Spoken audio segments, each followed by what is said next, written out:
शिव जी के 12 ज्योतिर्लिंग अवतारों का सविस्तरण वर्णन।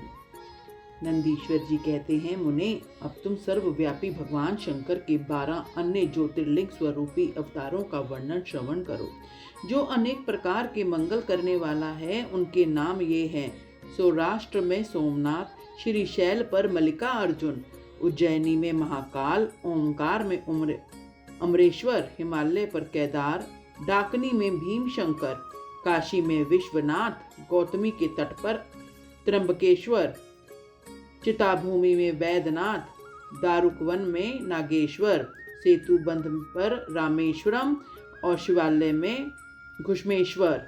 मुने, परमात्मा शंभु के यही 12 अवतार हैं। ये दर्शन और स्पर्श करने से मनुष्यों को सब प्रकार का आनंद प्राप्त करते हैं। मुने, उनमें पहला अवतार सोमनाथ का है। यह चंद्रमा के दुख का विनाश करने वाला है। इनके पूजन करने से क्षय और कुष्ठ आदि रोगों का नाश हो जाता है। यह सोमेश्वर नामक शिव अवतार सौराष्ट्र नामक पावन प्रदेश में लिंग रूप में स्थित है। पूर्व काल में चंद्रमा ने इनकी पूजा की थी। वहीं संपूर्ण पापों का विनाश करने वाले एक चंद्रकुंड हैं, जिसमें स्नान करने से बुद्धिमान मनुष्य संपूर्ण रोगों से मुक्त हो जाता है।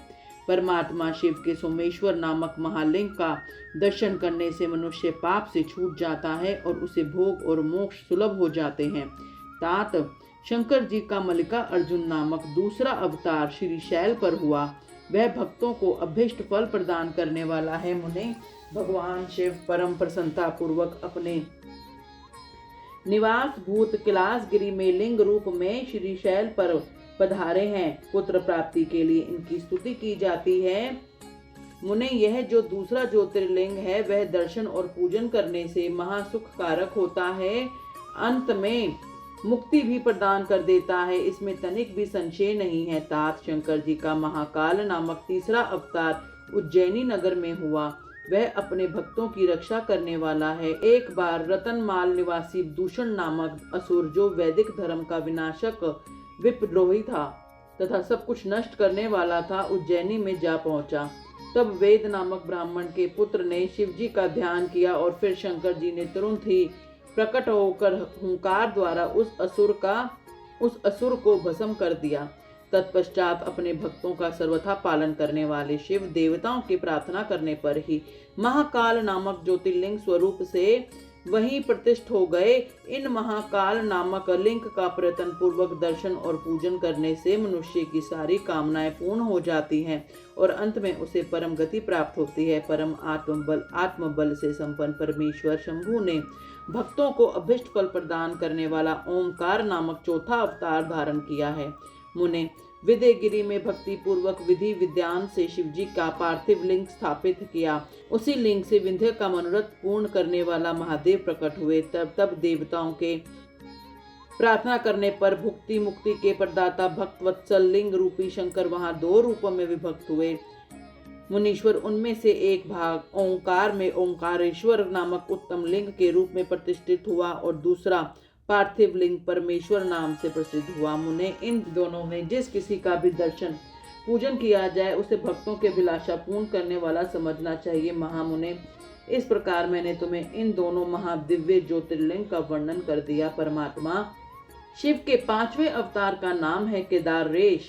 वह केदार में ज्योतिर्लिंग के रूप में स्थित है। मुने, वहां श्री हरि के जो नर नारायण नामक अवतार हैं, उनकी प्रार्थना करने पर शिवजी हिमगिरी के केदार शिखर पर स्थित हो गए। वे दोनों उस केदारेश्वर लिंग की नित्य पूजा करते और वहां शंभु दर्शन और पूजा करने वाले भक्तों को अभीष्ट प्रदान करते।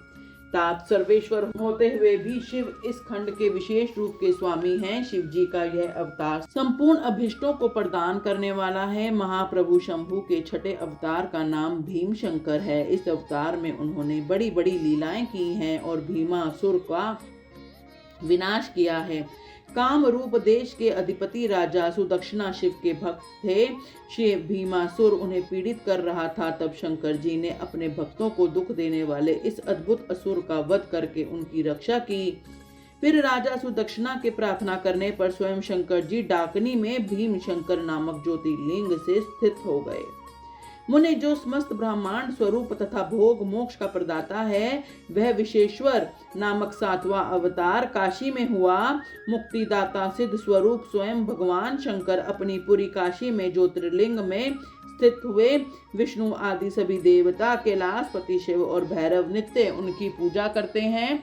जो काशी विश्वनाथ के भक्त हैं और नित्य उनके नामों का जप करते रहते हैं, वे कर्मों में निर्लिप्त होकर केवल्य पद के भागी होते हैं। चंद्रशेखर शिव का जो त्र्यंबक नामक 8वां अवतार है, वह गौतम ऋषि की प्रार्थना करने पर गौतमी नदी के तट पर प्रकट हुआ था। गौतम की प्रार्थना से उन मुनि को प्रसन्न करने के लिए शंकर जी प्रेम पूर्वक ज्योतिर्लिंग से वहां अचल होकर स्थित हो गए। अहो, उन महेश्वर का दर्शन और स्पर्श करने से सारी कामनाएं सिद्ध हो जाती हैं।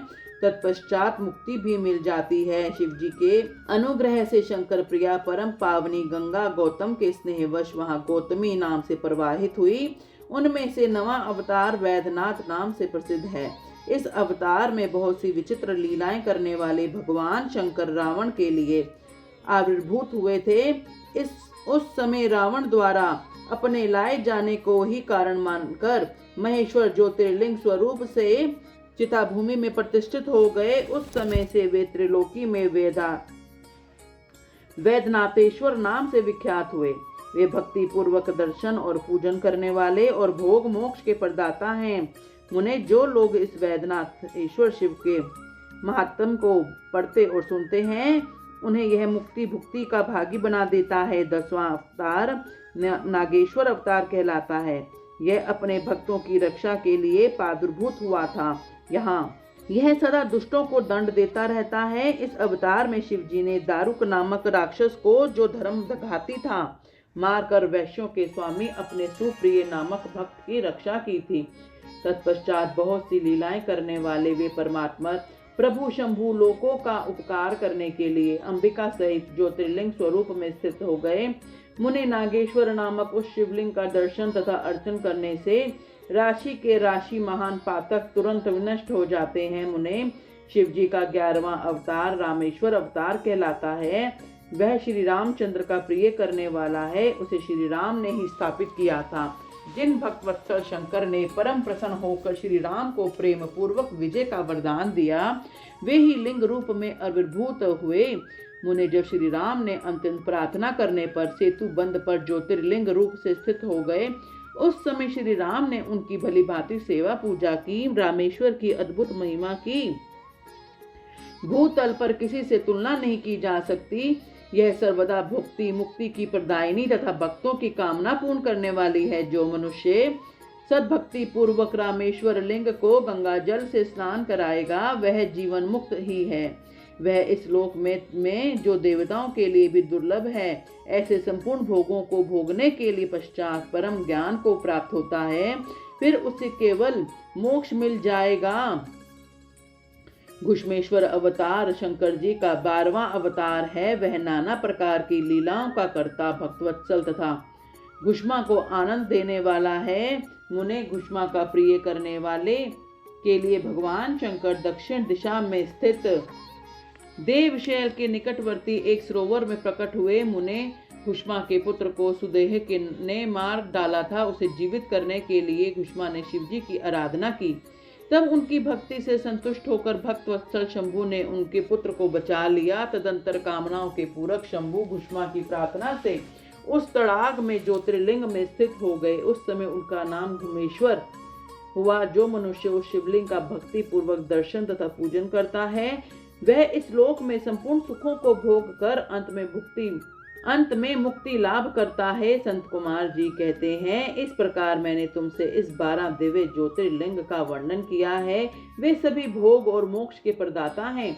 जो मनुष्य ज्योतिर्लिंग की इस कथा को पढ़ता अथवा सुनता है, वह संपूर्ण पापों से मुक्त हो जाता है तथा भोग मोक्ष का प्राप्त करता है। इस प्रकार मैंने इस शत रुद्र नाम की संहिता का वर्णन कर दिया है। यह शिव के 100 अवतारों की उत्तम कीर्ति से संपन्न तथा संपूर्ण अभिष्ट फलों को देने वाली है।